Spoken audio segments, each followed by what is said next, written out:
Samantala, hindi lang sa Metro Manila isinasagawa ang job fair.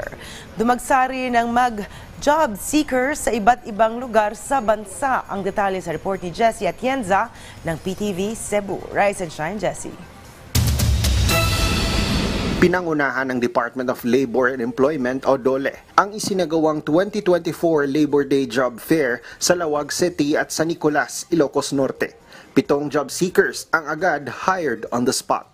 Namigay din ng mga livelihood projects, payout para sa mga benepisyaryo ng tulong panghanap buhay sa ating disadvantaged or displaced o tupad workers, at pinarangalan ang mga partner agency para sa government internship program. Sinabayan rin ang Labor Day ng kadiwa ng Pangulo sa Provincial Capital. Dito ay ibinenta ang mga produktong agrikultura, mga isda, mga pagkain, coconut shell products, itlog at iba pa. Naging makulay naman ang pagbibigay pugay sa mga manggagawa dito sa lungsod ng Talisay. Pinangunahan ng Department of Labor and Employment Region 7 ang selebrasyon ng Labor Day, kasama ang DSWD at iba pang mga ahensya ng gobyerno at mga LGU.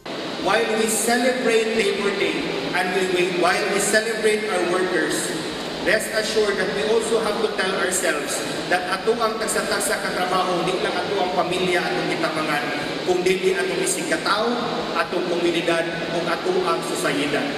That is the essence of what we are trying to celebrate today.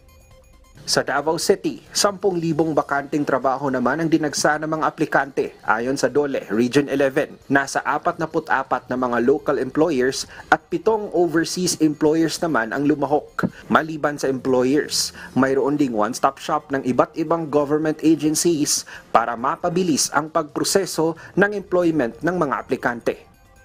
Sa Tagum City, Davao del Norte naman, 2,000 trabaho ang dinagsa ng mga job applicants. Ayon sa DOLE Region 11, nasa halos 40 na local at overseas employers ang lumahok sa job fair. Jessie Atienza para sa Pambansang TV sa Bagong Pilipinas.